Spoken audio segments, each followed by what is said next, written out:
Cricket तो हम सब लोगों ने खेला होगा उस मोहल्ले के खाली पड़े प्लॉट या ग्राउंड में। ठीक है। और उसी प्लॉट या ग्राउंड के आसपास एक ऐसा घर होता था जिस घर में अगर गेंद गई तो समझ लो इसकी भैंस की आंख, गेंद जो है वो गायब हो गई। बात तो सही है। घर में गेंद जाती थी भाई साहब, गेंद नहीं मिलती थी।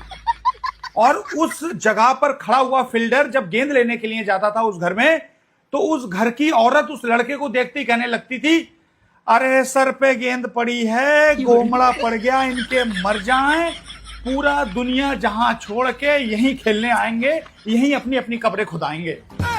तो जो लड़का गेंद लेने जाता था वो उस औरत की गाली सुन के भाई साहब ऐसा भागता था वहां से, कहीं ऐसा तो नहीं कि गेंद ज्यादा ही जोर से लग गई। और उस औरत की भाई साहब ये ट्रिक होती थी, उसके गेंद नहीं लगती थी, वो उसकी ट्रिक थी कि मैं ऐसा करूंगी गेंद लेने कोई नहीं आएगा, जो लेने आया वो भी भाग जाएगा। और बाद में वही औरत हमारी ही गेंद हमें 6 रुपए में बेचती थी, जब हमें पूरे मोहल्ले में गेंद दुकान पे नहीं मिलती थी।